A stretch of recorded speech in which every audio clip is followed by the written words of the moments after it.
Tuesday afternoon, and you know what that means. It's time for Randominity with the Random Kristian Show. Today, the Random Kristian Show is interviewing actor Sam KWASMAN.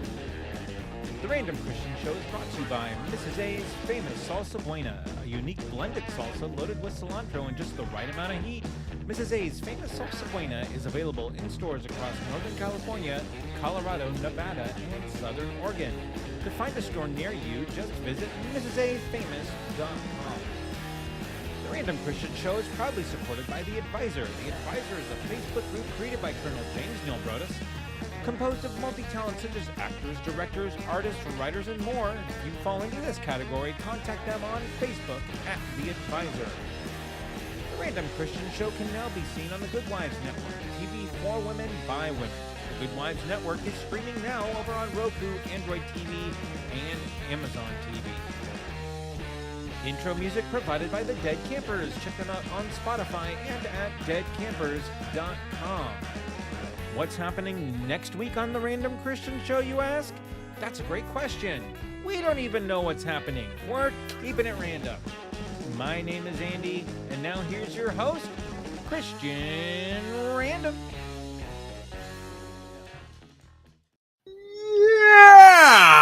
Yeah! What's going on? I just woke What's up. What's happening? Oh, hey. I sleep in a you suit sleep? and shirt. Yeah, you wake up rather well. Yeah, I do. Well, my hair's a little well, no, a little unkempt for yes. Yeah. Not as fantastic as yours, but well, I mean, come on. My back hair is amazing. Right. So welcome to it. It is Tuesday. It is 4-ish somewhere around in the central time zone. And I am Kristian Quacked Random. That over there is Little Andy. Andy. Right. These are all in themes to the tune of our guest, Mr. Sam KWASMAN, who will be with us here in just a little while. Voice Tony actor, Adams, Bacon Whisperer. Hey man, hey, how are you? Hey, let's get that chat. Let's get that chat going. Let's get this going here. We get things going. Boom, boom, boom. Hola, hola, hola, Mr. Bacon Whisperer. The whisperers of Bacon. Do you need me to get the chat on there? I thought I did. What happened? Oh, got it. Don't worry. I'll get you. I'll handle it. I got you. I got you. My bad. Yes, and we are very excited. Yeah, voice actor, comedian, actor as well. Has been in a few movies, plays, but all that's on hold right now. Yeah, we're in a pickle. Drake. We can't talk about his upcoming projects, but we can talk about what's going on because it's right. And because it's kind of messy and kind of silly. It is. It's a little stinky. And we're not very hip with it either. So, of course, we're not very hip. Period. So, I actually did a deep dive. I actually did a deep dive into it right before the show. So I have. Who knows if my sources are good? We'll see. If any of the research I did prior to the show is correct. Yeah. So, it'll probably be far more extensive than the research that I did. I just kind of listened to a few people and went, "Yeah, that does suck." Okay. Well, yeah. So the most interesting tidbit that I did find out about this. Well, okay, let me take that back. Besides the fake guy on the plane. No, then right. This is a very trivial aspect of the SAG-AFTRA strike right now. Okay. So the last time there was a SAG-AFTRA strike, the president of SAG-AFTRA was later elected president of the United States. So, let me tell you something. Yeah. So the last time SAG-AFTRA strike was that wouldn't be me, would it? No. I did some acting back in the day. I'm not gonna lie. I acted straight instead of and I was just a little high. But that's a whole different story. Yeah. All right. So Ronald Reagan was the SAG-AFTRA president last time that they struck. So do you know who the president is now? Of the SAG-AFTRA? Of SAG-AFTRA? Yeah. Would it be Arnold? No, Fran Drescher. Oh, that's right. Oh, yeah. Yes, I did know that. Yeah. But no, I'm just making it sound good. I had No, I know. no, But actually, I did. Somebody was talking. Oh, our good friend Herbie J was oh yeah. talking about it, and he wants to vote her for president of the United States, which I Well, don't hey, know. you know what I mean? Hey, if history stays true, she's got a shot. Oh my gosh. Okay, let me tell you something. People of the United States, we're gonna push the button. No, I'd be like, yeah, at this point, you might as well. That's no, she's a very lovely lady, and Yeah. I mean, just I'm having fun, so please don't sue Right. me because it's not like I got money. Right. Yeah. Well, don't worry. That impression was not generated by AI. No, it was not. In fact, it was regretted by most AI at this point. Right. Yeah, there we go. Yeah, where is it? There it is. I got to make sure I got that ready because Sam is killing us in the the pregame one here. liner. Oh yeah, he was. I could not hit that button fast enough. This No. one, I can hit day in and day out. No problems. Right. Yeah. Unless of course there's this. Oh God! Oh, Captain! It's the warp engines. So Andrew, how are you, sir? How are you? I'm good. All is well. All is well. The cat's well. Yeah. Kids well. Wife's well. Everybody's well. Yeah. No, we're neck deep in summertime with the kiddos, so we have no clue what to do with them. So we sent them to. we got him doing swim lessons, and he's that's pretty much what we're doing. So. Anything to wear him out. Exactly. Right. 5 more laps. It's all right, X. 5 more laps, buddy. You'll be fine. You got this. Don't worry. Yeah, it's all good. I can't. I think I swallowed some water. You'll be fine. Suck it up. Yeah, it's okay. Here's the ring. Daddy will be back in about a half hour. Right. Yeah. No, that's horrible. You would never do anything like that. No. Just give him a Mai Tai and the floaty, and here you go. Right. Just enjoy the sun. Make sure you got plenty of sunscreen. Yeah. This is how Daddy does it. Right. I'm not going to teach you how to swim. I'm going to teach you how to float on one of these things. Yes.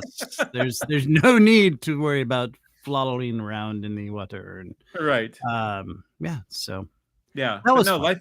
Yeah, life is good. So I can't complain. Excellent. How about you? How's everything over there? I'm practicing on being an AI on a plane.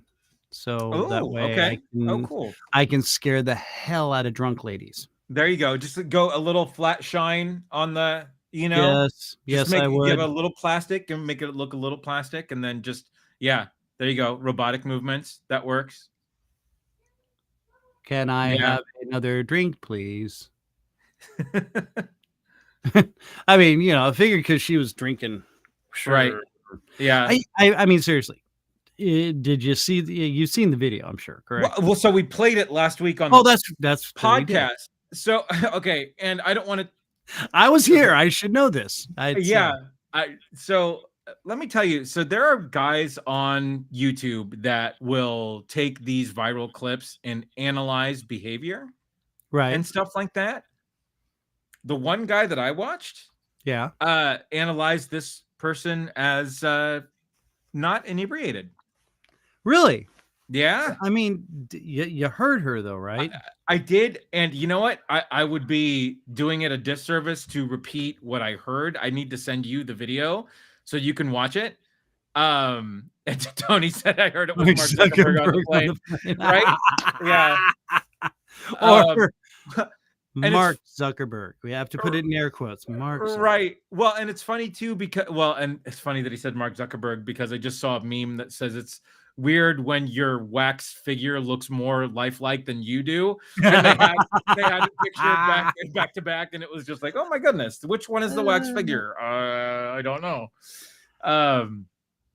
So yeah, but I gotta send you the video because this guy brings up some good points, and he is a behavioral analyst. So like it was really interesting to watch. It was like riveting 15-minute video of like analyzing this girl's just how she composed herself, thought patterns, they weren't slurred. And again, I would do a total true. I would say that, yeah. Again, I would do a total disservice to repeat anything because I know that I would be paraphrasing and not. And so I just, right. I need to show you the video. Essentially, I now relish this moment that we will have together. No, and you know, speaking of wax figures and AI, have you heard that Zuckerberg and Musk will possibly be duking it out in a UFC fight? You know, the worst thing that you can do is put nerds in a sporting environment. Dude, two of the richest people in the world. I want to see blood. Well, and you know what? And that's funny is that they have the time and the money to take proper like fighting lessons too. Right. Oh, they both are trained. They are, well, supposedly they're trained cage fighters. Well, I mean, now can they add some stakes to this? Like, which whoever wins, that's the social media platform we're supposed to use from now on. Oh God, I don't want to be stuck with Twitter. I have a hard enough. You don't think Zuckerberg has a chance? Yeah, I don't know. I you know, I don't know, dude. I think Musk is far craftier. He just seems like one of those guys. He may not have the strength. Maybe Zuckerberg looks wiry. He looks a little more cagey. Like, you know, he could really get in there and grapple. But I think, you know, Elon Musk, I think he's got more up here. He's like one of those crafty old farts like me. Yeah. Well, and oh yeah, you can come at me, you can beat me, but you know what I'm gonna do? That just went right in your nose. Yeah. Well, Musk, and then you're crying. Yeah. Well, I mean, but Musk looks like he played youth sports. Like he had some sort of athletic background. Like it doesn't look like Zuckerberg even touched any athletic equipment growing up. Tony Kumite. Now, does everybody know what Kumite means? Yes. So that is the secret fighting tournament in I forget what country, but that was the subject of the 1993 movie Bloodsport with Jean-Claude Van Damme. Yeah, that's right. Yeah. Documenting the supposed fight history of Frank Dukes. Aha. Good Lord. You know way too much crap about so many trivial little things. So awesome. Bloodsport was on. Awesome. Bloodsport was on 2 months ago. Oh God. It was. I watched it. I caught it like it had only been on. It's a fun film. You know what? I mean, that honestly put Jean-Claude on the map. Yeah, it really did. And oh God, that face and sequence. Yeah. So good. Yeah. It's like Roadhouse. Oh man. Roadhouse. That's a brilliant movie too. Oh my gosh. Patrick Swayze at his best. Yeah, it was. I mean, I don't care what anybody says about Dirty Dancing. Roadhouse. Any day of the week, Roadhouse. Dude. And maybe Big Trouble in Little China. Don't get me started on Big Trouble in Little China. I just watched it. I watched it yesterday. Did you really? Oh yeah. My God. Yeah. Watched it the other weekend with my daughters. It was awesome. Yeah. Terry Funk at his best. There we go, Matthew. Oh yeah, that's right. Terry Funk was in Roadhouse. That's right. God, he was the guy that Swayze fires in the initial meeting at the at the Double Deuce. That is supposedly set in Joplin, Missouri. Oh, really? Did you know that? Oh, yeah. I didn't know that. Yeah. That's what it's that's where it was supposedly filmed. Yeah. I cannot be quoted on that, but yeah. You heard our friend Matthew Sharp's starting his own podcast, right? I have. In fact, he's referenced me for equipment. Oh, nice. And I've tried to pass on what little knowledge I have, which, as per Andy, not very much. Right. So big warning there for Matthew Sharp, by the way. Oh God! Red alert! Red alert! This is the beginning of his first podcast. And what's going on? I don't know, but there's a warp engine melting down somewhere. All right. So, which warrants this? There we go. There you go. And then we'll do it live. We just do it live. That's the easiest. We'll do it live. Master Kristian. Do it live. I'll write Well, it. don't write it. We'll just do it live, Matt. All right. All right. Anyway, so I guess I'm so ready for this. No, we got it. I mean, he's here.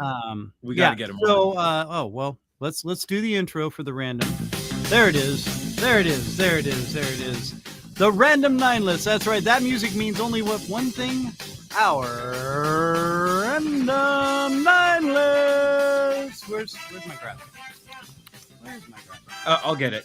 Don't touch it. Don't touch it. Don't touch it. I won't touch anything. Anyway, today, stay away from the graphics. I should just go over here. Yeah. Or I guess over here. Sorry. There you go. Over there is behind you, and knows you had onions for lunch, and I'm just gonna say things got a little gassy. So right. we've got our crack squad of researchers and crackheads that put together our random 9 list of 9 random movie quotes that sound better when said by a duck.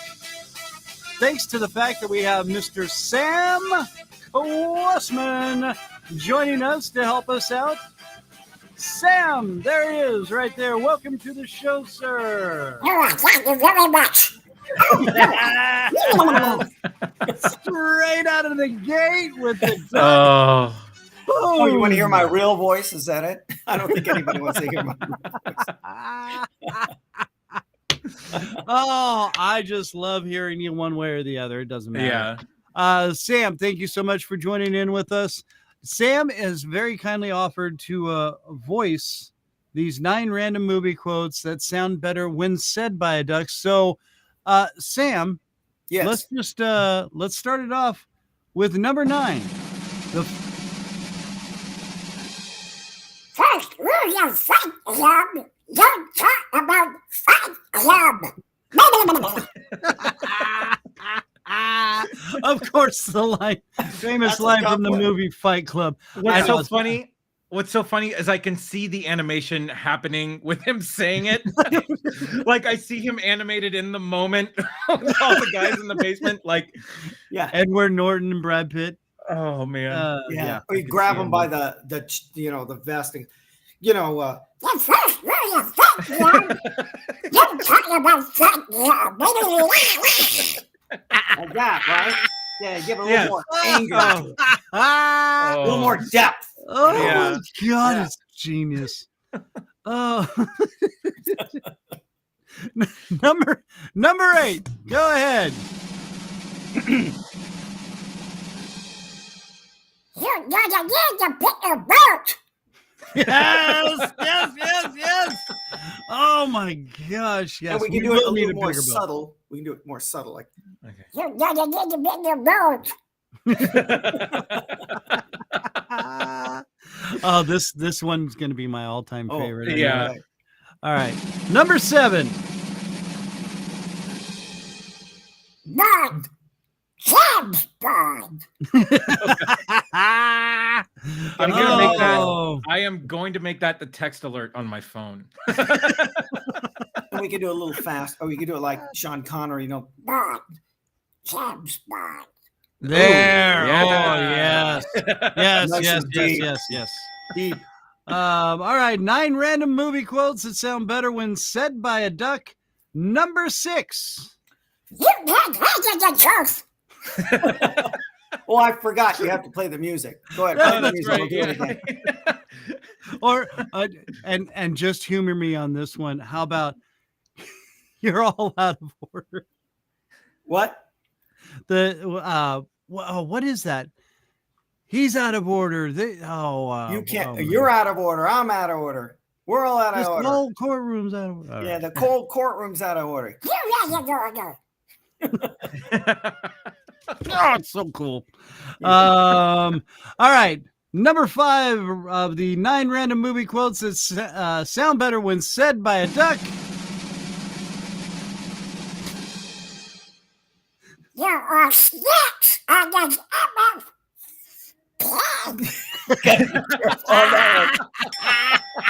MF. Yeah. Well, We're talking about a duck here. I Right. know. Yeah.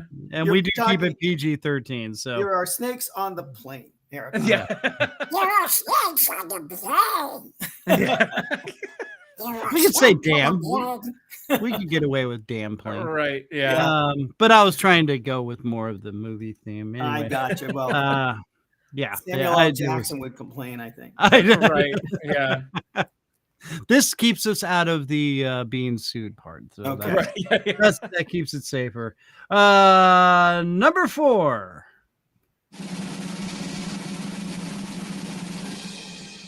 I feel the need for speed. Yes! Oh, that's awesome. Need.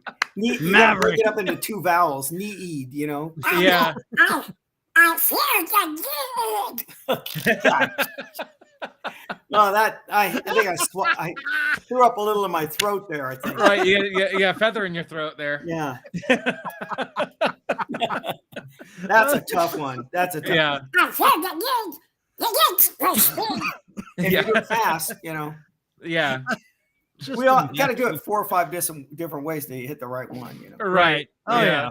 But these and by the way, yes, these are all like first takes. He hasn't had time to practice any of this. We threw this to him right before the show. So, Yeah. Yes. Sam, you are just so awesome. Yeah. Let's all right. 9 random movie quotes that sound better when said by a duck. Number 3.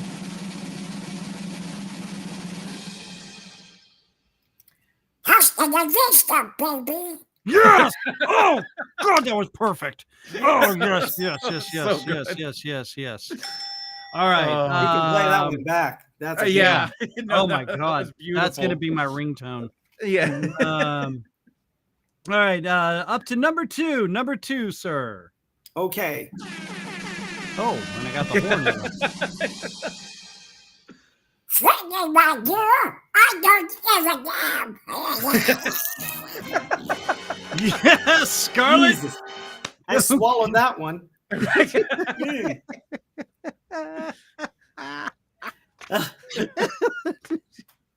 Isn't he in the bar when he says it though? Yeah, well, Like that- I'm trying to get that Clark Gable attitude, you know. Right. My dear.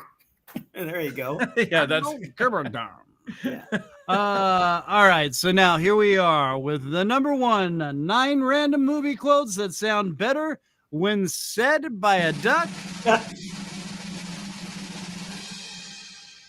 Okay, you want to play rough? Let's play rough. Say hello to my little friend. Yes! Oh, God bless it. That was awesome.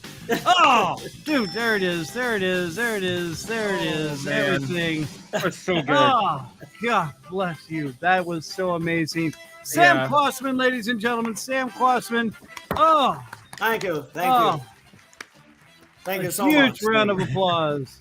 Oh, my gosh. All right, Sam. Well, hey, let's there it is right there. Returning back to the show, as you have now witnessed, the man, the myth, the one and only, the legend, Mr. Samuel Kwasman, right back in the saddle again with us. How you doing, Sam? I'm doing okay. Doing okay. You can't, nobody wants to date a duck. I'll tell you that. I went to one of these singles dances. 40 to 60 plus was the age group. Only the plus showed up. Oh no. Oh. I ordered a glass of water. Somebody's teeth were in it. I told you I have to have this so ready right now. Yeah. Yes, thank you. And I won the raffle, oxygen. Thank you.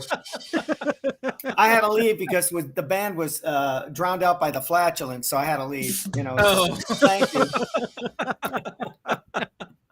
He'll be here all week, folks. Thank Try you. the, try the jokes. duck. I'm just saying. And the cold duck to be served with The it. cold duck to be served Oh. cold. Yes. Yeah. Yeah. So, my dad's 102.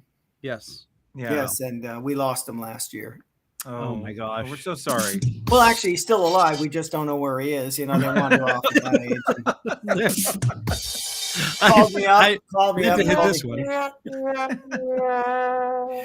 Called me up, told me he had a 79-year-old woman wants to marry me.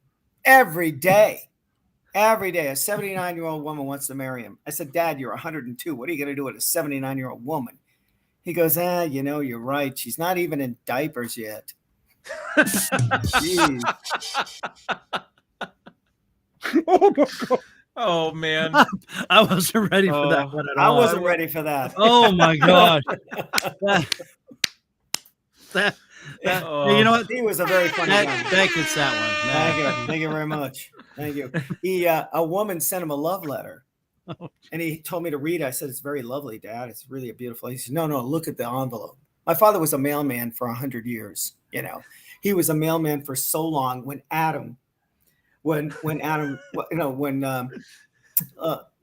Abraham wanted to sacrifice his son to God. It's my father who said, wait, you've got mail. That's how old he is.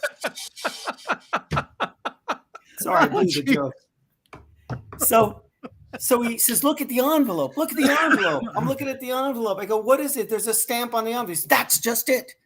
She spent 35 cents on a stamp to mail it to me. When she lived down the block, she just could have slipped it underneath the door. So she must be a spendthrift. Over a 35-cent stamp. He says, I wouldn't go out with her. What the hell? She spent all my money over a stamp.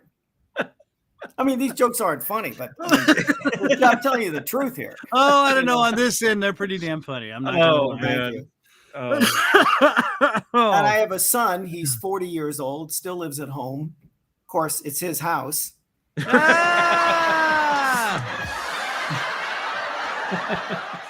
I just live in the room where I used to punish him. So, Right. The roles have reversed. Yes. And then I have a daughter. And she's very disciplined, gets up at 5:30 in the morning, works out for 2.5 hours, has a healthy breakfast, studies law all day, back in bed at 9 o'clock. How about that? That's incredible. I just found out she's in prison. So. Wow. Hey, but I want to tell you, I'm blowing my own jokes here. I'm sorry. Right. I'm talking over my own. Well, it's the strike. It's got you all thrown off, I'm sure. That is, I'm out of practice. Yeah. Right. And thanks to these guys. So let's let's just tackle the bear in the room here. Okay. Or the bearskin rug, or however we want to roll with this at this point. So let's we talked a little bit in the pregame about this. How exactly is the strike being presented? How is it being addressed? Let's get it from. I mean, you're one of these guys. You said you were out on the lines. Yeah, on the line. I've been to Warner Brothers. I walked around with Jason Sudeikis. Oh wow. Yeah, from Ted Lasso. He was out there, with me, and he's a wonderful guy. I mean, boy, what a prolific writer and actor. Yeah. And I was thrilled to hang out with him for a while. And, we were walking around Warner Brothers. I told him I danced in the movie Mame at Warner Brothers back in the day with Lucille Ball. Yes. Wow. He wanted to hear about that. Oh, yeah. I'll bet. We had a wonderful conversation. He's surrounded by such wonderfully gifted actors that the woman who plays, I forget her name, who plays the boss, the owner of the soccer team. Yes. Oh, Hannah Waddingham. Oh my God! He was telling me how she is a legend over there in the London theater district. Right. Yeah, and that how wonderful she was. Well, I thought she was fantastic in the show, as among everybody else. Yeah, that was a great show. Me and my wife serial watched it. We were just like, I couldn't stop watching. Yeah, I feel the same way. Yeah, and then Fran Drescher came out last Friday, and I saw her. She was out at Warner Brothers. I go over to Disney, and the CSI writers were there. Oh, wow. And I've gone to the Radford CBS Studio Center here in Studio City, where I did Bob Newhart and Lou Grant. Oh, wow. Which, Ed was a big union guy. And And so I walked around with some big name writers, Lowell Gans, who wrote, Splash and League of Their Own and all those Billy Crystal movies. Yeah. Oh, wow. And Chachi loves Joe, Joni loves all that stuff. And, I mean, one guy said, one executive producer, when they're writers, they give you a title, producer, executive producer. Yeah. But they're writers. And he was like right below the showrunner. And he was talking about how, he didn't even qualify for the Writers Guild health insurance. Right. And he's like just below the showrunner. And they do like 6 episodes, 10 episodes now on Netflix or wherever. Yeah. No residuals. Wow. So there you go. So, or the very little residuals. And so that's what we're protesting is with all the stuff I've done, I'll get, a small residual, which is almost nothing, $2, $10, $11, Yeah. Well, now you said they were just trying to give you or buy you out with a flat fee. Oh, yeah. Yeah. We're done. Here you go. What they did was they offered for AI, which is artificial intelligence, which most executives, if you think about them. Anyway, right. I'm not going there. We'll leave that over there because there's too many jokes for that one. Thank you. So the problem is that the extras were complaining that they want to take a scan of their face, give them a flat fee of $800, and then use their faces forever, for eternity, for all these, all this background work. Right. Yeah. Or scan them and, and that's it. We don't need you anymore. And then with the voiceover stuff, I've run into some big voice actors who have written cease and desist letters to some of these AI groups, telling them that they can't use our voices. I mean, let's face it, it's plagiarism. Yeah. They're stealing your voice, they're stealing your image, and giving you a couple of bucks and saying, go away. We don't need you anymore. We just need your voice. We're just going to flat fee you. Right. And that's what the thing, the whole strike is about. Well, about now haven't they already fair living wage? Places like Disney with haven't they done that a lot? Like when they do the multiple crowds, and it's all CGI, obviously, but there's faces on, like, if there's a big crowd or something. Well, I'll explain that to you.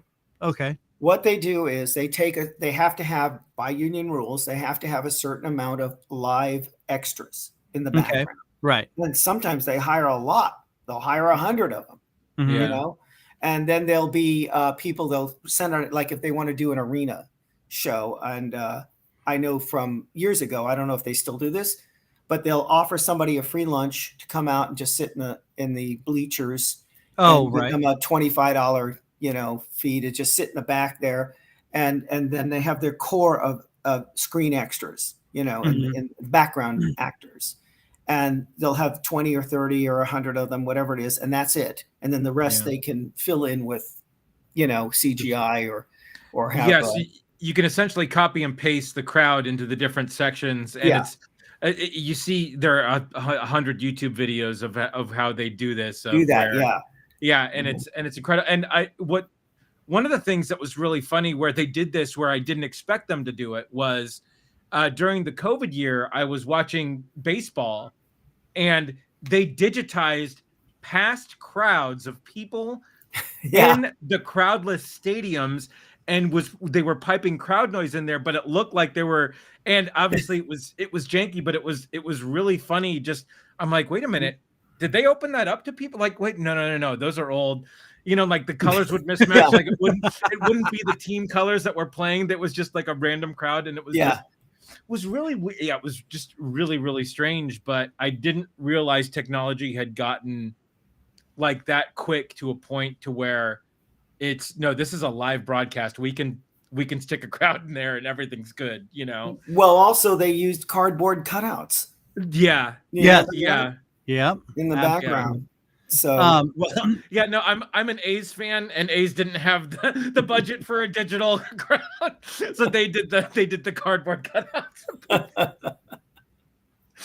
That was, So So I read up a little bit on this. So yeah, a lot of it is that, so in the past, anything that was replayed on traditional television, you guys would get the residuals for, because they could track it and it was easily tracked. Yeah. Apparently, and so now with the advent of streaming services, the streaming services are refusing to release those numbers out in order not to pay residuals. So, let's just say an episode that Sam was in gets streamed, 800,000 times, right? Right. Per the old agreement, and if they track, he would get a residual for those 800,000 plays. That's just not happening in the streaming world, and that's where, so like Disney Plus, Max, Paramount Plus, all of these big studios that have all these streaming shows aren't releasing numbers, and you don't see numbers on shows for this purpose. Yeah, like back in the day when I did Bob Newhart, I was the guest star. Yeah. So I got top of the show, and in the summer they would rerun it, and I'd get 100% residual. Yeah. Wow. So it's like I performed the same service twice at 100%. Yeah. In the next year or whenever they showed it again, it would be 90%, 80%. It just kind of keeps working its way down till it gets to a certain level and it stays there. Yeah. Well, now, because of what, Tubi, is that it? That's one of them. Yeah. Where they have all the Mission Impossibles and Bob Newhart and Family Ties and I'll get $1.15. Wow. That kind of thing off of that streaming system. And that's, well, I mean, there were only 3 channels back then. I mean, we can't compare the two. Right. Yeah. Yeah. There were only 3 channels back when I did Bob Newhart. Different back in the day. Yeah. So when you were on TV and you were a guest star, you were a star because there was, you obviously must have been pretty good because, that was all you could see. 3 channels, and a couple local channels. So now, okay. And as and you've seen a huge advancement in the television and film industry and whatnot, even theater at many stages, but and especially working in animation for yourself. Did you guys ever start questioning the fact, like, listen, man, they're doing a lot with this computer generated stuff. Did you guys, I mean, especially even with the voices, I mean, that happened a long time ago before the actual, face recognition or whatever you want to call it. Did you guys ever start trying to question it back then? Or were you like, oh, this will never happen? It's kind of like the cell phones and the wristwatch. TV. Oh, no, we were concerned about it because they would use your voice on, different items. But, back then it was a little different. I mean, first of all, animated voices or animation is a different guild. So they weren't really part of the strike, Writers Guild and Screen Actors. The voice actors are because they're in SAG, Right. Yeah. And so, yes, we're really concerned about them, taking our voice and using it again and not being paid for it. But, the current contract that we have, which they want to try to, renege on, basically says that, if they use your voice for something else, you get paid. And that now they're trying to remove that. Right.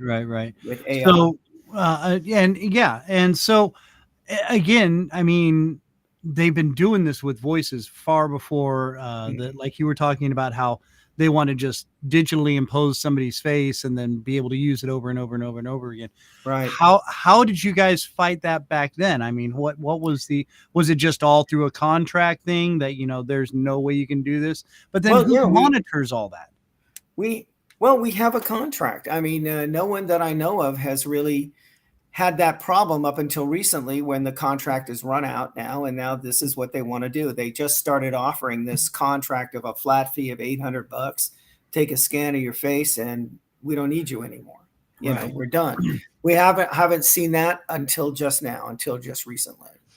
They haven't done anything. If they have done anything like that, that would be maybe the extras. I mean, look, the big stars aren't going to be affected. Right. We need the big stars to come out and strike with us, and they have. So, you know, Yeah. I remember one of the first lawsuits that I read about this was Crispin Glover and Back to the Future, where so Crispin Glover was in the first Back to the Future as George McFly as the father. He was not in the second or third movies, but they had a scan of his face and they had a mold of his face, I believe, for some prosthetic, and they put another actor in his face, in his molded face, and he was able to sue for likeness rights, and till this day won't discuss or talk about the other Back to the Future films because of this squabble. And I thought that was interesting because I had no idea, but then my weird sort of black hole YouTubing, I went down. It's like you're tubing down a river, and I find these weird videos, and I found this one. I'm just like, oh wow, that's incredible. Yeah, well, and the technologies just gotten better and better and better. Well, yeah, and another thing is, really I mean, the last it was the Book of Boba Fett that just came out on Disney. They de-aged Mark Hamill as a young Luke Skywalker, completely digitized his voice. Yeah. Which we're just gonna like pick this up real quick. Yeah, like, and that's the scare. Well, and then now they have Disney's also doing again in Secret Invasion. They de-aged Sam Jackson, and he's walking around as 30 years younger. And Harrison Ford. I mean, the de-aging was phenomenal in Indiana Jones. He looked fantastic. Yeah. I mean, that's a lot better than what I've seen in the past, where they look kind of pasty.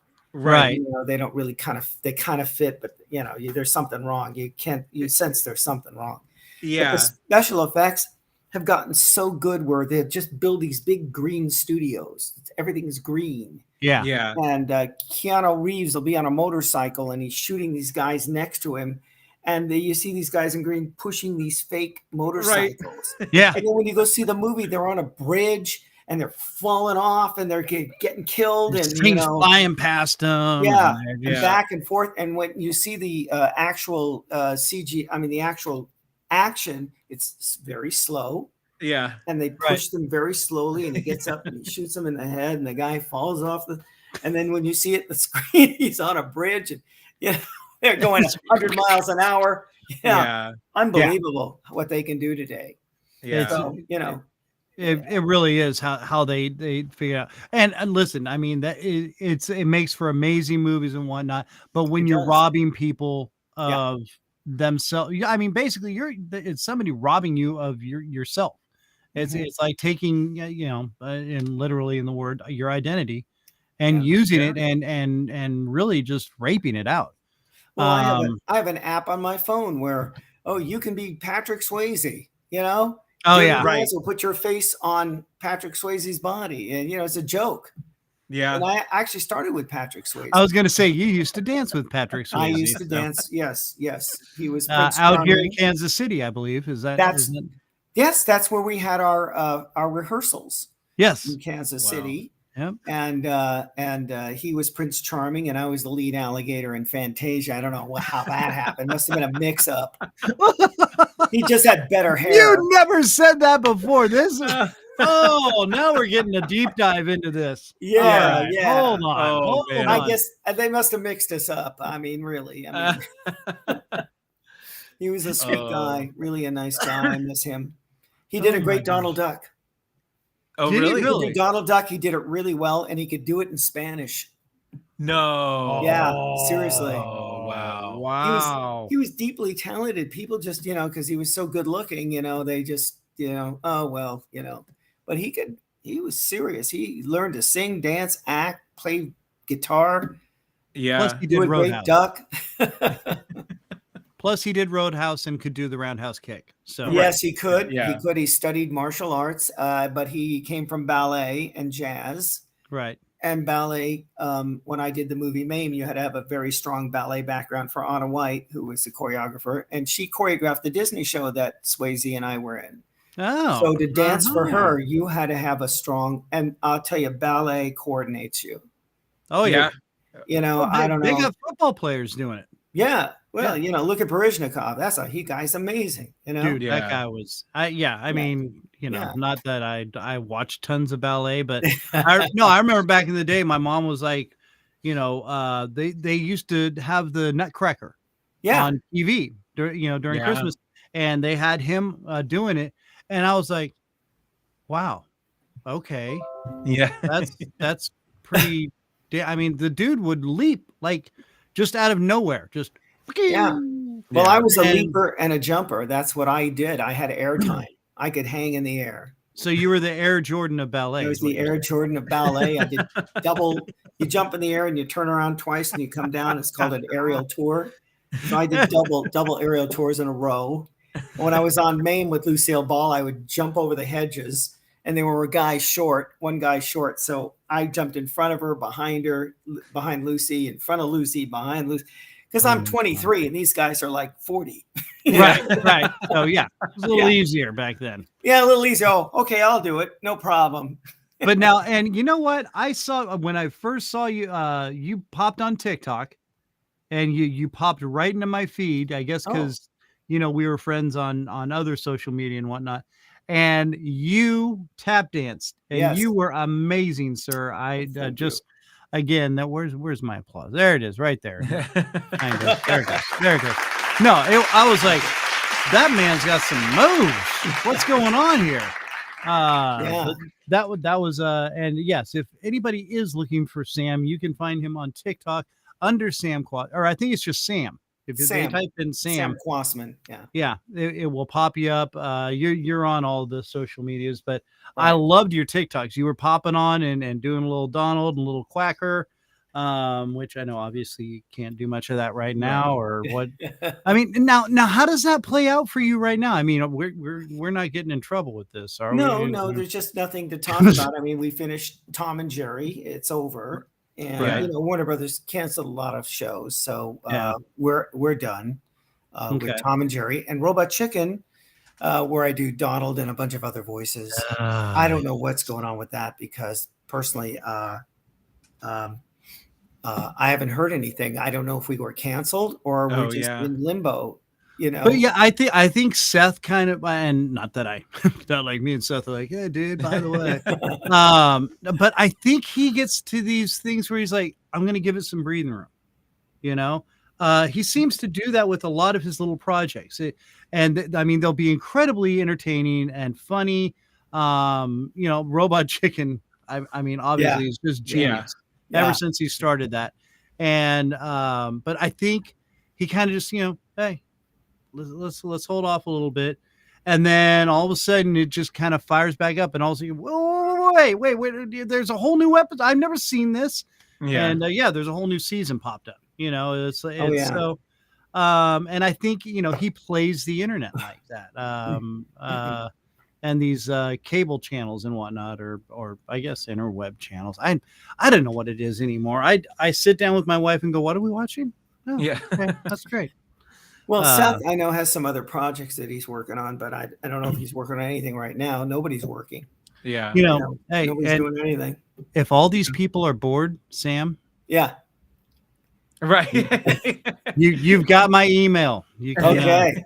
You can tell him, hey, I know this guy. He's kind of fun to hang out and talk with. So, well, I have to tell you, I met the Disney family in 1970. In Kansas City, where they came out to see the Disney on Parade show. We were in dress rehearsals, and they came out to visit. I met Roy Disney. The executive producer said to him, "This is Sam. He does Donald Duck live for the show." And he goes, "Oh, I thought that was Ducky Nash, the original voice." Right. And so as a compliment, and I thought, that is, and I mean, seriously. There was such a seamless transition with that. Now the newer ones, I maybe it's because I've heard you more. Yeah. But I can, and plus I did, I tried to do voice acting and whatnot. Mm-hmm. And I can tell the difference, and I can tell you from Ducky. And I guess that's just Okay, let me put the nerd thing back up here. Yeah. Let me just because I'm Thank you. a nerd that way. I love voices. I love figuring out. I can tell you by somebody's accent whether they're Welsh, whether they're Scottish, whether they're Irish, if they're Northern Mexican. Yeah, I get fascinated by it. So when I talk to people, and they have a certain dialect, I'm like, where are you from? And I'll keep a conversation going with them because I want to hear what they're talking about. Yeah. And you I've have a learned good ear. You have what's called a good ear to distinguish accents. not according to my wife. Oh well, yeah, well, that's another story. Right. Yeah. That would fill a couple hours on that. Yeah. You never listen to me. What are you Amazingly, talking- yeah. Where are you? Yeah, hold on. Amazingly, yeah. I had to Lois, give myself Lois, one of those. Lois So- talks on a frequency that just gets filtered out. Yeah, that's it. There was a frequency No. that you just can't hear when it comes to women. Right. Until Like I the said, very nobody wants to important date a parts come duck. out. Right. And there it is again. Hey-o. Yes. Thank you. Hey-o. Hey. They'll be here all week. Yeah. So so I was gonna say, well, you were talking about what was I gonna say? Well, I was talking about how I could tell the differentiations of the Okay. different actors that have done the voice. So but I went yours, to the. Go ahead. I'm sorry. well, I was just gonna say yours was so like there was a couple times where I'm like, and I'm listening and I'm like, I don't know, but then I started learning where the time frames were and things like that. He goes down YouTube dark holes. I'll sit there and I'll listen to cartoons going, I know who that is. Yeah. Well, I'll tell you a story. I went to the Mel Blanc School of Voices. I don't know if I told you the story. Oh no, you have not. So I was introduced to Mel Blanc because I was doing Donald Duck, and Noel Blanc, brought me over to meet his dad. Oh wow. And so I did Donald. He did Daffy, and he says to me, "Yeah, it's nice to hear it in person." Then he says to me, "It's great you can do somebody else's voice." He said, "But I made my whole career on original voices, and you should study that." And he's so right. Yeah. However, he was also wrong because when he passed away, it took 10 people to replace him. Yeah. Oh yeah. Yeah. 10 people, and we've had 5 or 6 different Bugs Bunnies and Daffy Ducks now. And you can tell the difference of all of them. Yeah, that's my point. Yeah. Yeah, it's funny when the writers' strike first started this year. Eric Bauza, who does a lot of the Looney Tunes voices now, I saw him out with a megaphone, cycling through all the voices, and in support of the writers. Yeah, and he does a lot of he does Bugs Bunny, Daffy Duck, Marvin the Martian. Are you afraid of me? Right. Yeah. You realize, of course, this means war. Yes. Oh, yeah. I think Marvin the Martian should be our mascot. Oh yeah. And he should just say, "You realize, of course, this means war." Don't make me push the SR-71 plutonium button. Yes. Oh my gosh. Yes. Okay. Now, I meant to touch on this the last time you were on the show. How many different voices do you do? Well, I used to do all the Warner Brothers cartoons, Bugs Bunny, Daffy Duck, Porky Pig, all that stuff. That's all, folks. Say, are you talking to me? Say, Say, hold on, pay attention. Boy never listens. That's. I'm gonna get me a chicken hook. I'm a chicken hook. I'm gonna get me a chicken. Nobody does that voice. Yeah. Or my. Bang, you're dead. Yeah. And then Smee from Captain, what is it? Oh yes, from Peter Pan. Peter Pan, yes. But Captain, it's just me, Captain. What can I do for you? That kind of thing. That's Smee, his first mate. So I do those. And I just did a new voice that I love. I just originated this voice for a cartoon, but then we went on strike. Here, I'll play it for you. Okay. Because it sounds better when when I do it this way. Let's see. Oh, maybe I can't play it because it's somebody's show. I bet I'll just do the voice. Yeah. Okay. Yeah. because they haven't done it yet. So Yeah. yeah, but he's a crazy little voice like this. Whoa. He does a lot of that stuff. Oh, wow. Oh yes, well I'd love to see you one day. It would be so good to have you. Oh my man. gosh. Okay. Yeah. Wow. Ooh, now Yeah. I'm very intrigued. So it's very cartoony. He wants to be. They want the character to be very cartoony. They don't even show us a picture of the cartoon. Right. So you Yeah. have to go by the fact that go for it. Right. Yeah. So Now- yeah. Now let me ask you this. Okay. On that note, like when somebody comes to you and they say, I need a voice. Now, do they usually give you a picture, or do they just give you a description, both, or they just say, I want to hear what you think? Both, or just a picture. Well, a picture with a description, or no picture and just a description. And here's the dialogue. Let's see what you can do. Right. Now, which is your more favorite one to go with? I love a picture. Yeah. Picture, Okay. if he has a long nose, maybe he talks through his nose, Right. or maybe he talks in the back of his throat. Or if he has no nose at all, well, I was just thinking, Yeah. and if he has big eyes, how do you do a voice? How do you make somebody think that these guys have huge eyes and ton of hair? Right. And, Yeah. well, let me tell you something, boy. You know what I mean?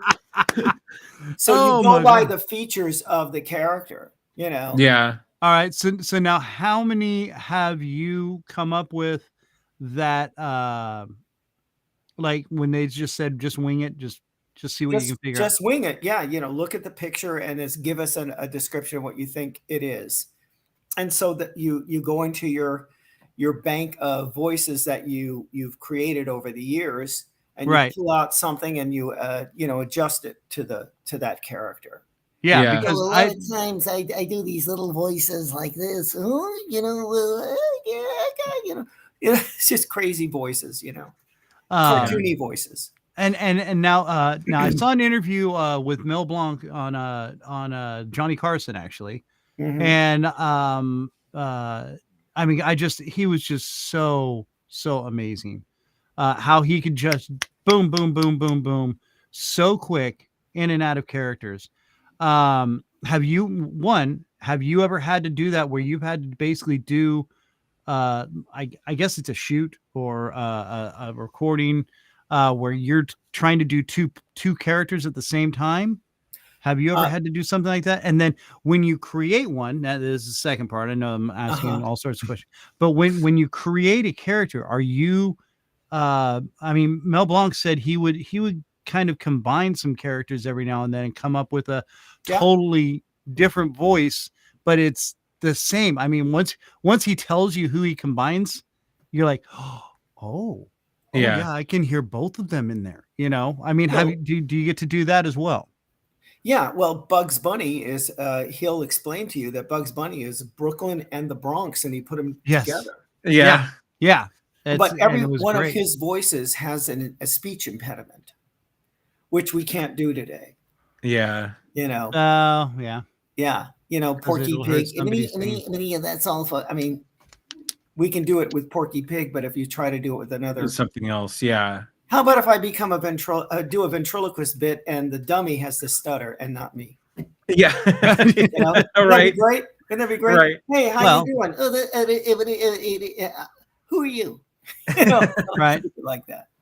Now, Jeff Dunham still gets away with a lot of that because it's a dummy. And, it's a dummy. And, okay, I was gonna say it's just because it's and plus he's been pretty well established before everything got so hyper politically correct.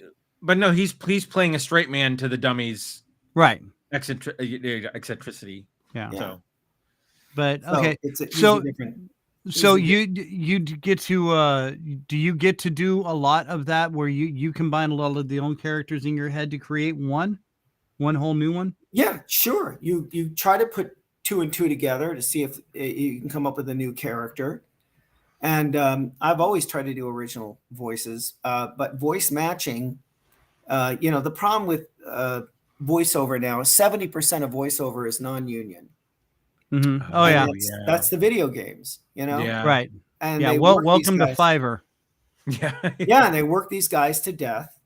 And Mhm. then For but nothing. for nothing. And then they'll go out to these autograph shows. There'll be a bunch of kids showing up for these Japanese animes, you know. Right. Yeah. So that's how they'll have to make their money. Yeah.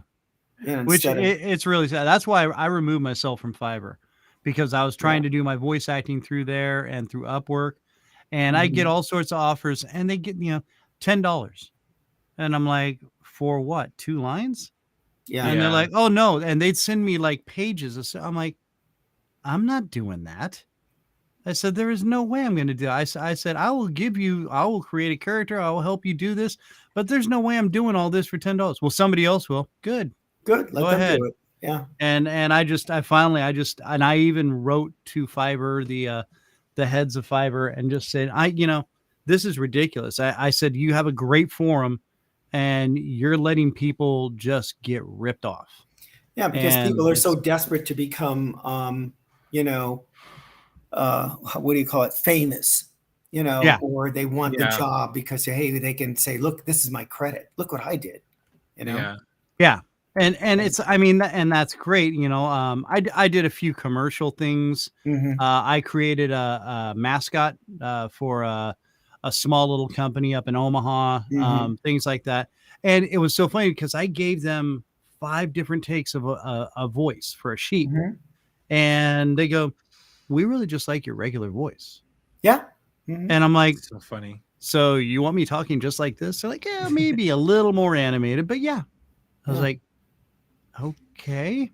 And I did 3 different spots for him. And I didn't make a whole lot of money. It was right as I was trying to get back into the game. And it was great. And then I never heard from him again. So there you Well, go. I did a Kawasaki national commercial for the 1980 Super Bowl where the Rams lost, Oh, wow. completely lost.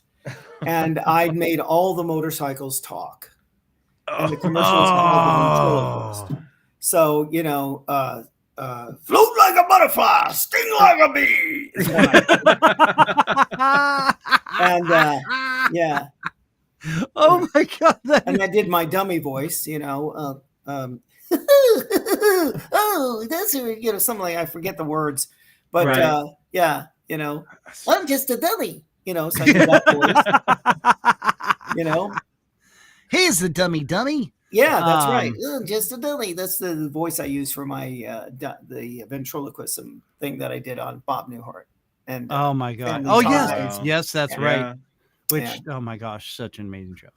Hey, all right, Sam. Yeah. Hang with us real quick. We got to take a quick commercial break. Okay. We actually have a sponsor now. Wow. It is Mrs. A's Famous Salsa Buena, which is available in your area, by the way, sir.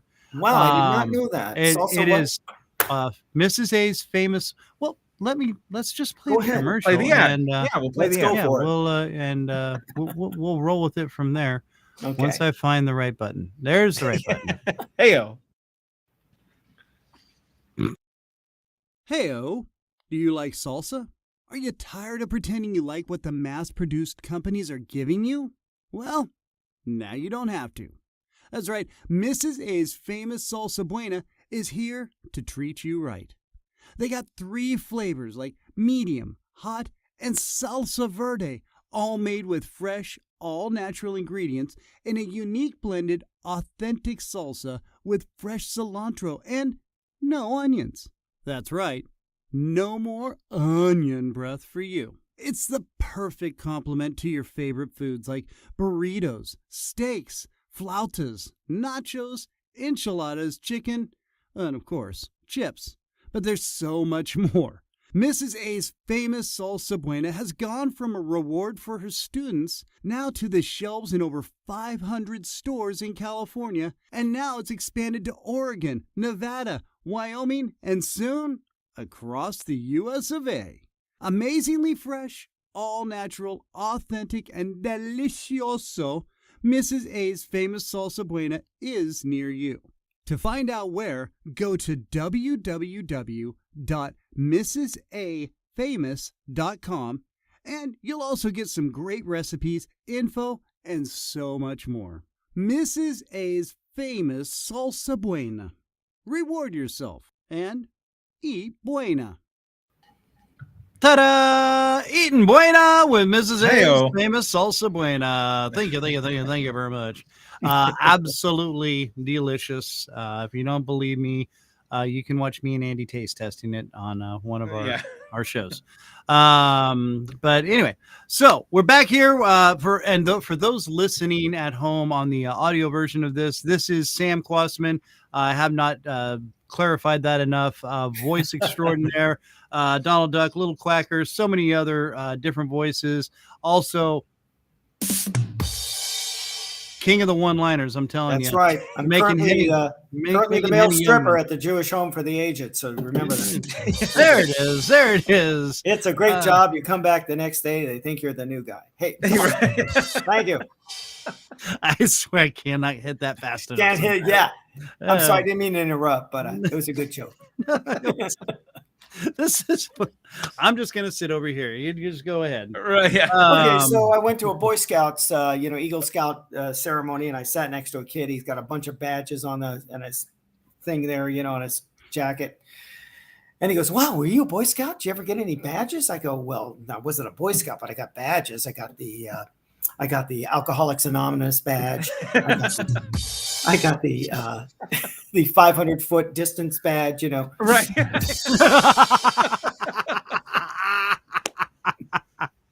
Not allowed near school zone. Yeah, no, it can't be 500 feet away. I got the alcohol badge. What else? Oh, the drug badge, whatever those are. Right.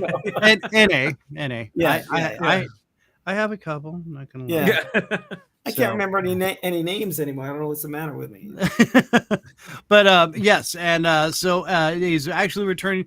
We've been talking about not just voice acting, but we've also been talking about our SAG-AFTRA strike that we've unfortunately have been having to deal with.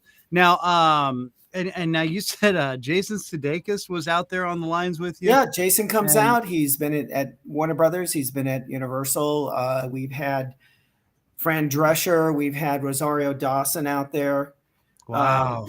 I've run into all these people, wonderful, wonderful people who've worked a lot in the business, and a lot of the writers. I met the writers from CSI out there. I met, if I start naming these people, maybe they'll blackball them. I don't know. Maybe I should. Right. Yeah. Oh, geez. Oops. Wow. I think we're okay. Yeah.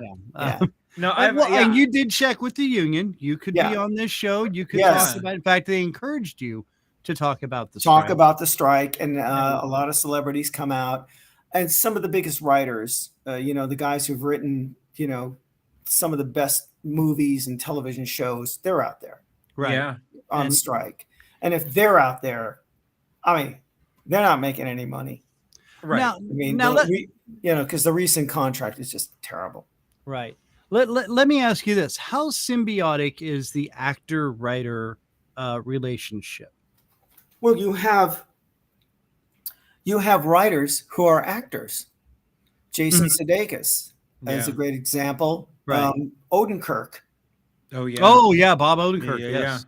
His the brothers are out there. Bill and Bob, they're out there. Odenkirk's. Right. They write and they perform. Yeah, no, that's true. And Bob's a very funny just stand-up. Yeah, so there you go.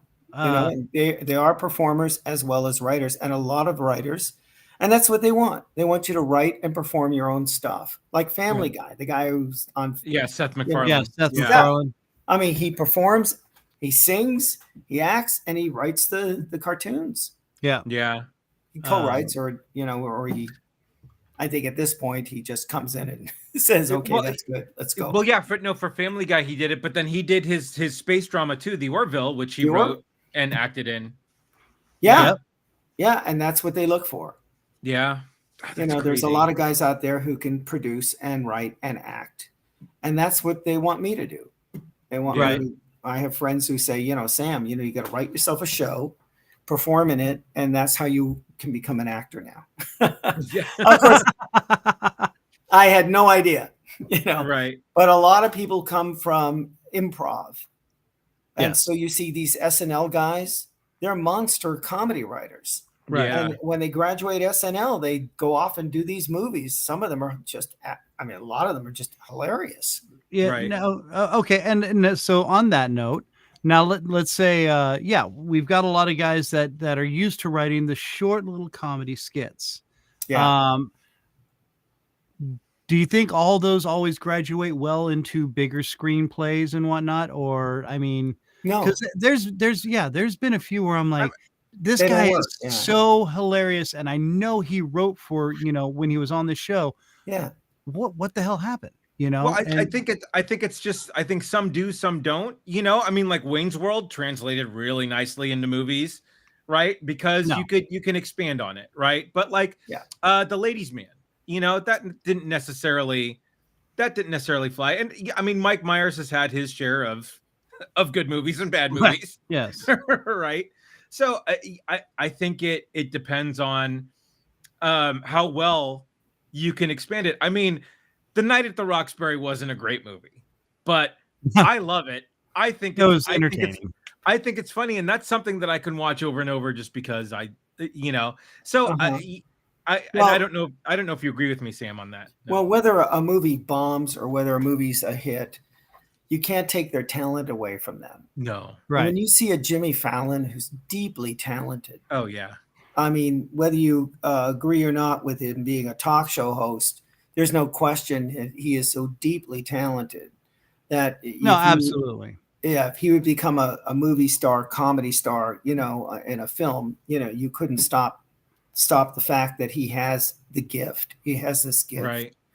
And it's not just Jimmy Fallon. It's a lot of guys who come out of SNL, and it's hit or miss. And, somebody once said to me, you got to get a little lucky. Got to be lucky, because you can do the best film, the greatest film. If it comes out at the wrong time, if the marketing's wrong, if someone does a bad edit, there's so many factors. So just to be a hit, I mean, Tom Cruise, he's a wonderfully gifted actor. There's no question. I mean, look at his staying power. Yeah. But he produces, he understands the movie business. He knows everything about it: sound, editing, cinematography, stunts, all that stuff. And actually, I saw. It's very funny you said that, because I saw a clip about who was it? Matt Damon. Matt Damon, yeah. Was talking about talking with Tom Cruise about doing his movies and doing his stunts, and he's like, "How do you get away with that?" He's like, "Well, let me tell you." And and he did a great Tom Cruise impression, by the way. And but he was talking about, he's like, so I went to my safety guy and I was talking about this thing, and he said, "Can we do this?" And he said, the safety guy just looks at him and goes, no, there's absolutely no way in hell you can do this. That's insane. And so he said that he turns to me and he goes, "So I fired my safety guy and I got a new safety guy." And he's like, "Well, when you're Tom Cruise, you can do that. You can do that.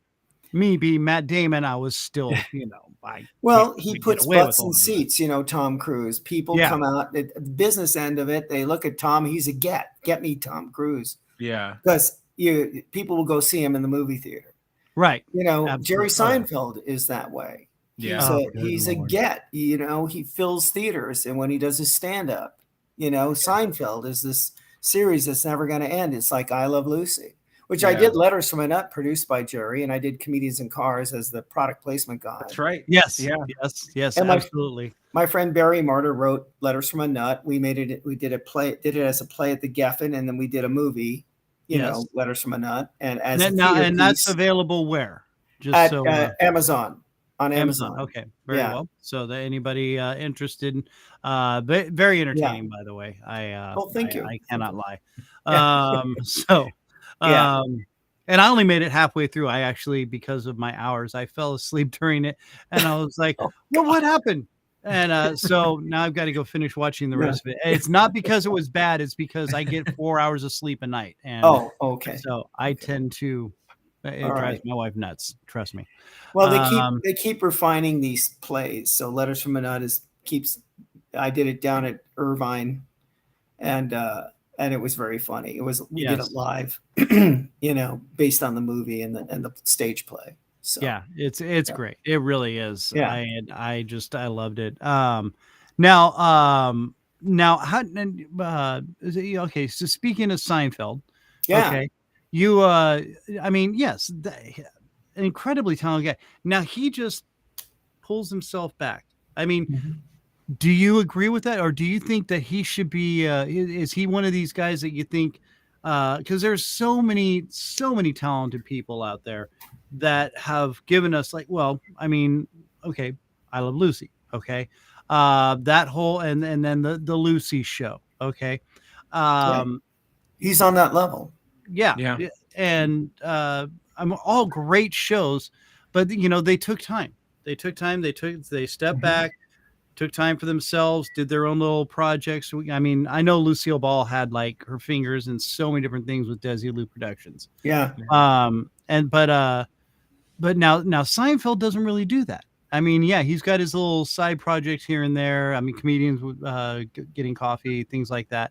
But you don't really, and I know occasionally he does some stand-up stuff, but really he's just kind of saying, I'm just going to chill. I mean, do you think, hey, Jerry, what are you doing? No, he constantly writes, and stand up is a comedy, is a writer's medium.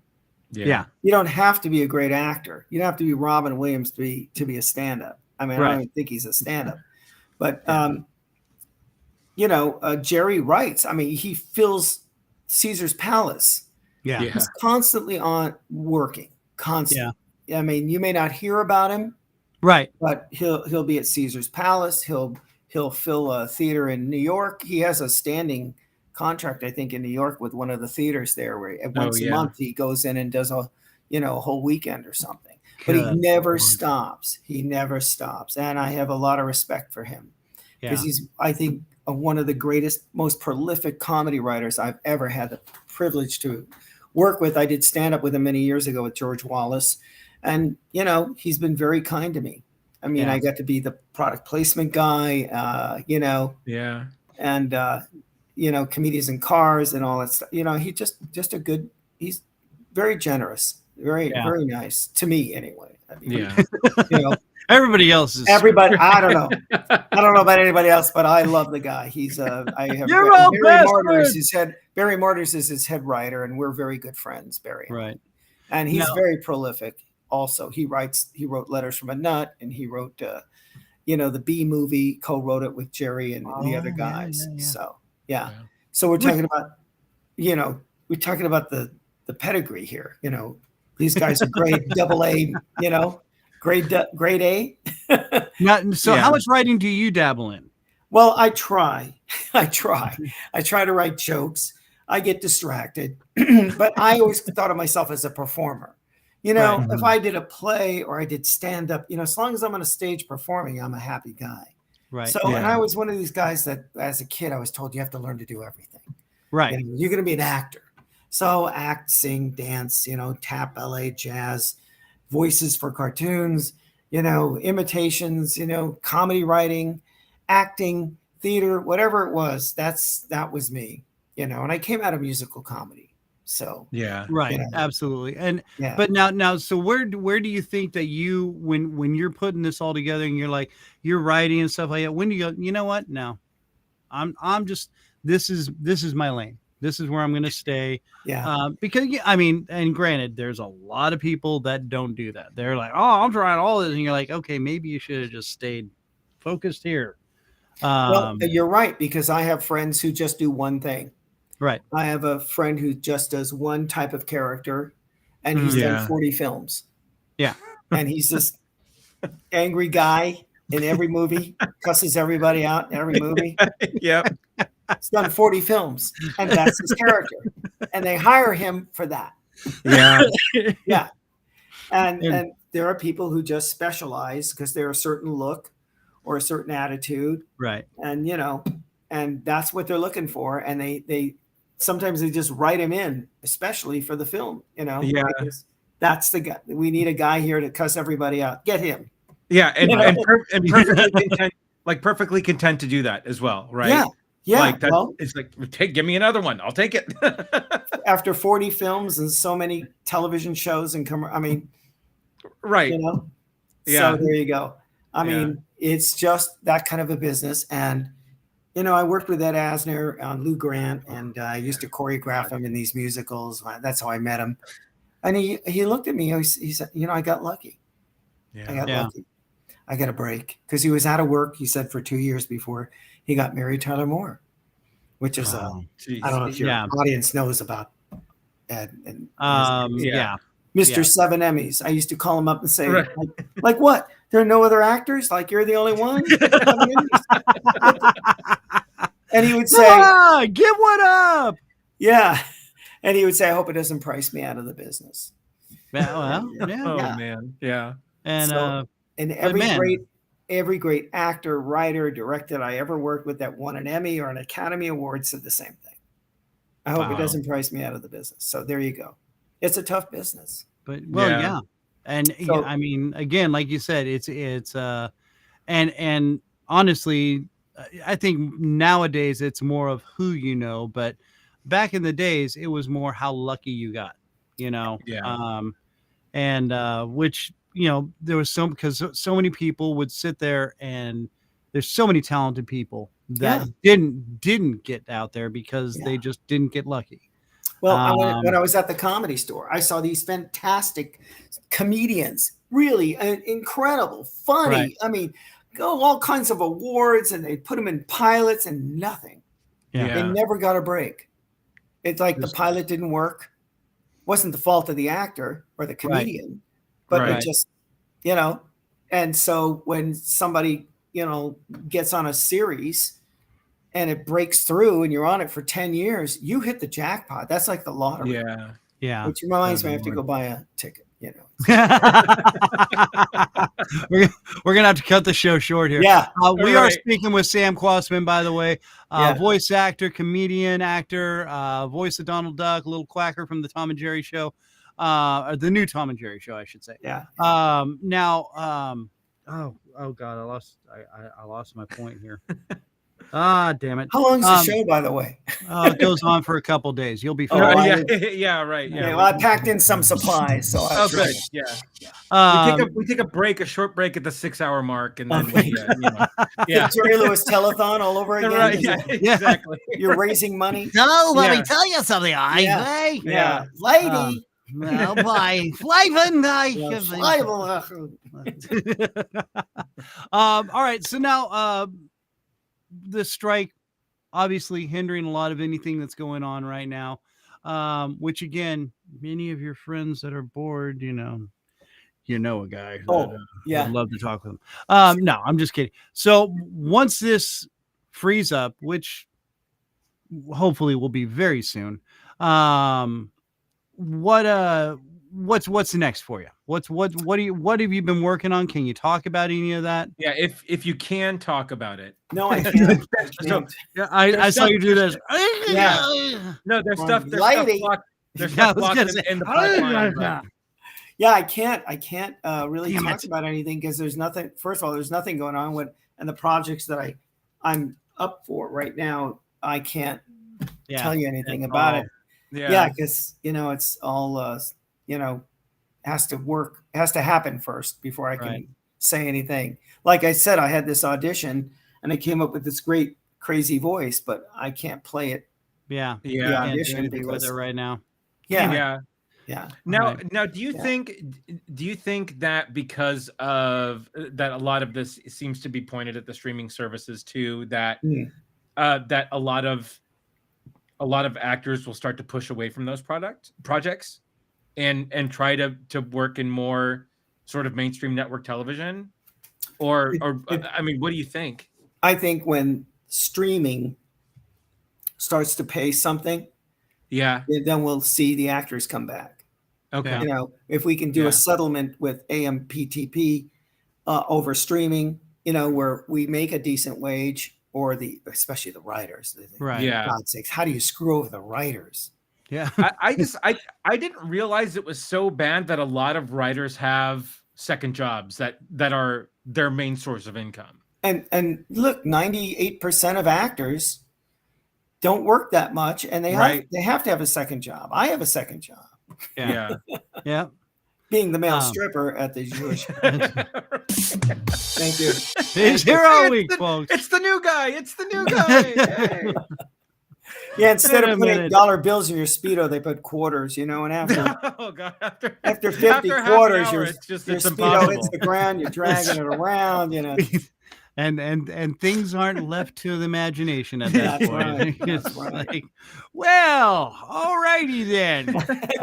Is that I'm a roll of gonna quarters, go or are you just over happy here? to see me? Yeah. And then they'll come No, up it's to you really and a say, roll of quarters. they'll come up to you and say, the guy yesterday was so much better than you. He had way better rhythm. I'm tired. All right. You gave me a quarter last night. You gave me a dime tonight. Come You on. called out a one-armed bandit? What the hell is that? Oh, good God. There goes Damn, my I career love as a you. cartoon voice. Oh, no. No. Well, no, not the way that's. Hey, you know what? Okay, Yeah. here's a plan. Yeah. And while you're out on the picket lines, throw Mhm. this out to some of your friends. Why Sure. don't y'all just pitch in together and get your own streaming service? That way you won't have to deal with any of these bastards. Sure. Yeah. I'm trying to help solve the problem. And I don't know. we just have oodles of money to do it. I Right. know. Yeah. Oodles. Hey, welcome to podcasting, where we get 1/30th of a cent for every person that listens to the show. But you have a sponsor. That's Yeah. true. Mrs. A does. Mrs. A, Does keep the lights and on. best. She does keep the The lights best. on. she does help sponsor. keep the Yeah. she keeps the lights on for sure. That's right. And every now and then some free salsa. Yeah. So but yeah, it has to be shipped. Yes. Andy's the closest to her right now, and Yeah. that's Oh, all. So wow. I get the fresh stuff. I get the good stuff. Yeah. Mine gets mailed out to me in frozen packets, and out in the Midwest here, it's like by the time it gets to me, it's already melted, and God. I still eat it. I'm like, I'm just so god. I have to eat it quick because it's gonna expire in about 3 minutes. Well, it's But the that's best how salsa fresh in it the world. is. Let's face it, it's the best. It truly is. Mrs. Yeah. A's famous salsa buena. Buy it wherever you can. Sam, Yes. let's after the strike bring you back so we can talk about your projects. Can we Excellent. do that? Sure. And maybe some of your friends. Oh yeah, I can talk to a few people. A few of my better. No, more I important love you. friends. I don't Hi. care. Higher, more famous friends. No. I don't This care. is top I tier just for want us you. right here. Oh, okay. No. Okay. We're pretty happy with the Sam Quasman hour. I mean, come Thank on. you. No. Well, I can't tell you what a career move this has been. Thank you so much. Yeah, you really hit it. You're at the top, Sam. Thank you.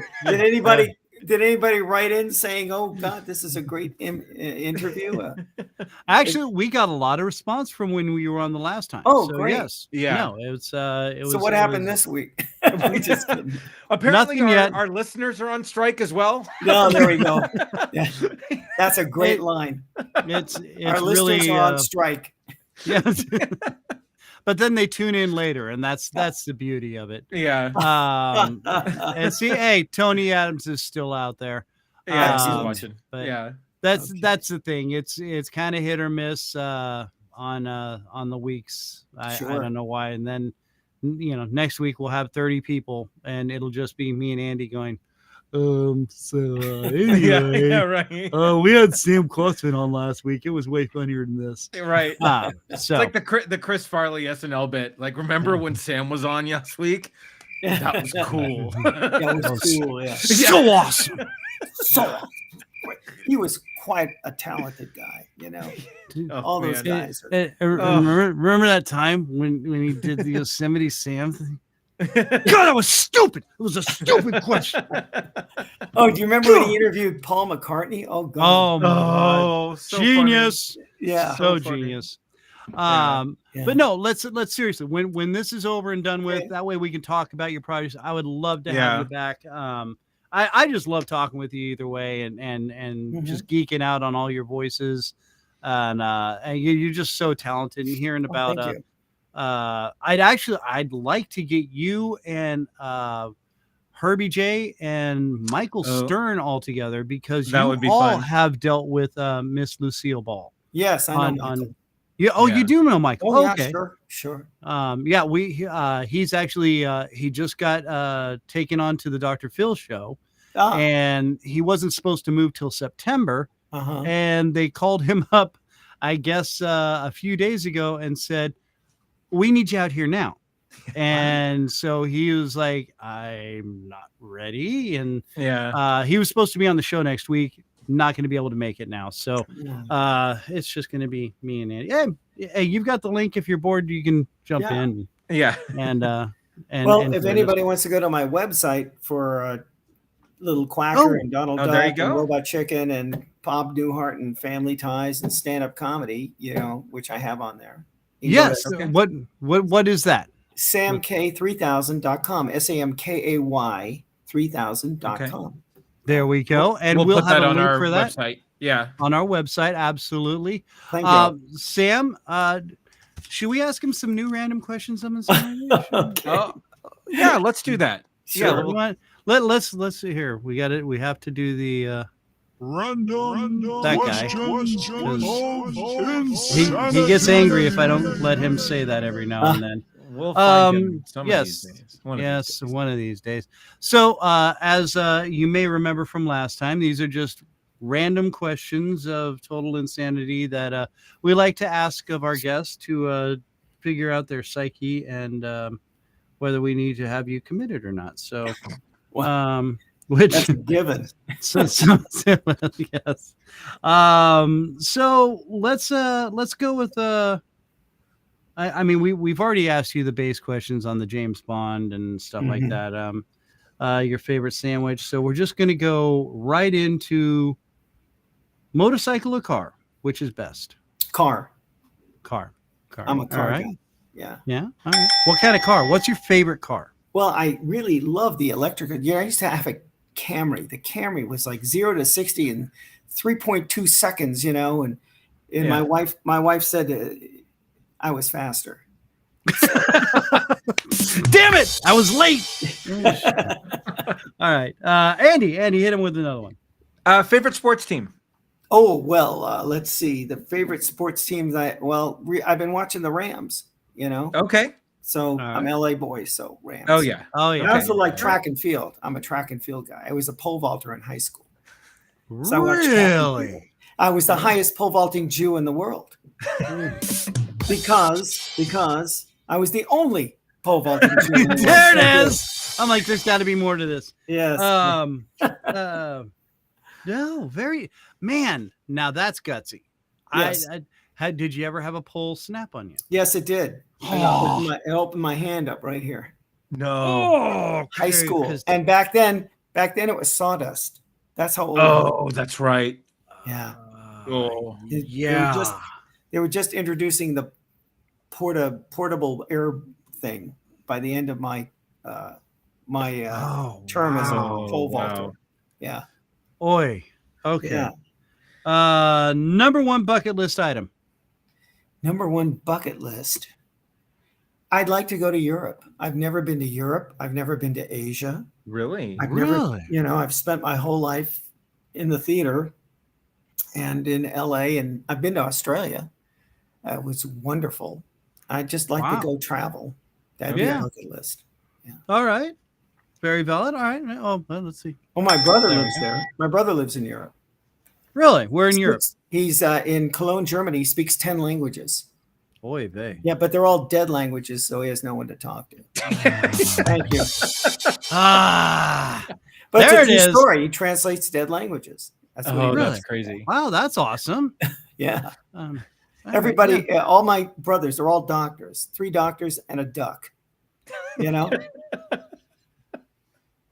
How'd that happen? I was waiting. I was waiting for another. There are 4 boys. 3 of them are doctors. I'm a duck. So Yeah. A ductor, whatever. a ductor. Right, Thank a you. ductor. Ductor. There you go. Ductor. Doctor, nurse, doctor. Okay. Andy. Favorite toy as a kid? Oh, favorite toy as a kid. Cowboys and Indians with little horses and the cowboys and the ranch and all that. Oh man, Yeah. that was and a Fanner 50 gun. Oh, Oh yeah. yeah. Oh yeah. And Oh, boots. yeah, Every year I'd want cowboy boots for Hanukkah or Christmas, and my parents were in heaven. The kid wants shoes. Oh man, he wants shoes. He wants shoes. Oh, that is beautiful. Yeah. Amazing. Let's see.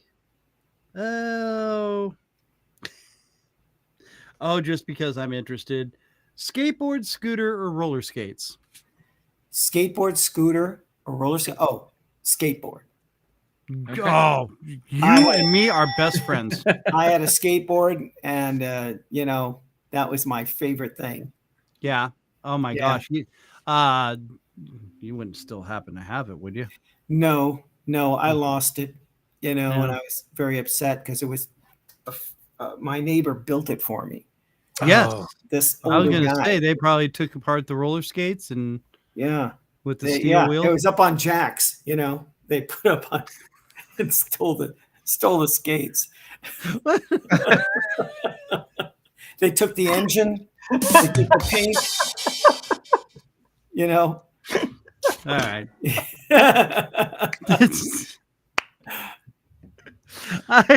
I so should have known better. I don't Yeah. know. Why I wouldn't. All right. So Sam, Yeah. I want to thank you so much, man. I love Yeah. having you here. You Thank just make my freaking day so much better. Please come back with us. Sure. We would love to have you return to get back in the saddle again with us. So Sam, go to samk3000.com, correct? And I'm on And- TikTok. And yes, Oh, yeah. TikTok is just Sam Kwasman. You can look him up there or on Facebook and Instagram. see all and Instagram. He's all over the social media. He's a hipster. What can we say? Sam, we love you so much, man. Thank you so much. There will be a link to his website on our website. Kids, once again, thank you so much, Sam Kwasman, sir. Thank you very much. Oh, bye. See you later. Bye-bye. Thank you so much, Sam. Oh my gosh. Thank you so much. I love him. Oh my gosh. I've been so excited for this show, and Yeah. that's why. Because Right. Sam just is a mile a minute nonstop. Makes me happy. It's funny. I remembered how much fun it was last time in the first minute of prepping for the show with him in the green room. Like, oh my goodness. Yeah. Oh yeah. Just incredible. And I thought we would have trouble, because we couldn't talk about upcoming projects and everything, but no, he was right there He's with the us, best. and just an amazing. And we learned a little bit more about Sam as we progressed through. So, true. All right, so The that's Ducker gonna of the basically family. bring us up to the end of the show. Tommy the Truth still kind of. Whoa, hey, Heyo. Tommy the Truth still out on leave, I guess we should say. Yeah. He's out there digging up sports and whatnot. And so next week, as you heard, Michael Stern was supposed to be with us. Unfortunately, not going. He's postponing it. He said probably about a month or so. We'll get him back in here. Michael Stern is a huge historian of Hollywood, television, film, so many great things, and that he's actually been involved with too. So, and maybe we'll get some inside scoop on the old Dr. Phil there, and find out some new, interesting, and fun things that we didn't know about. Old Dr. Phil, you know what I'm saying? Okay. A duck looks like a duck unless it sounds like a snake. Then, it's not a duck. Yeah. All right, Captain Obvious. Thanks so much. All right. So that's going to do it for us. Next Tuesday, we'll be here. We'll be doing something fun, exciting, and thrilling. So don't miss out. Make sure to tune in. Like, follow, subscribe. Again, our big thanks to Sam Kwasman, the Dead Campers, Mrs. A's famous Salsa Buena. Find it wherever you're at. Dead Campers are going to be playing at the Crate Place in Santa Cruz this weekend. The Colonel and all the people at the Advisor Group Facebook Thank page. you very much, Colonel. Thank you so much. And the Good Wives Network, we're on there constantly, noon and in the evening. So make sure you check that out. That is a streaming service that is worth checking out. For Andrew, that guy right there, Yes. and for me, Kristian, we want to say thank you so much. Be good to each other. Take care of each other. We love you. So be good to each other and have a wonderful, wonderful week. We'll see you next week.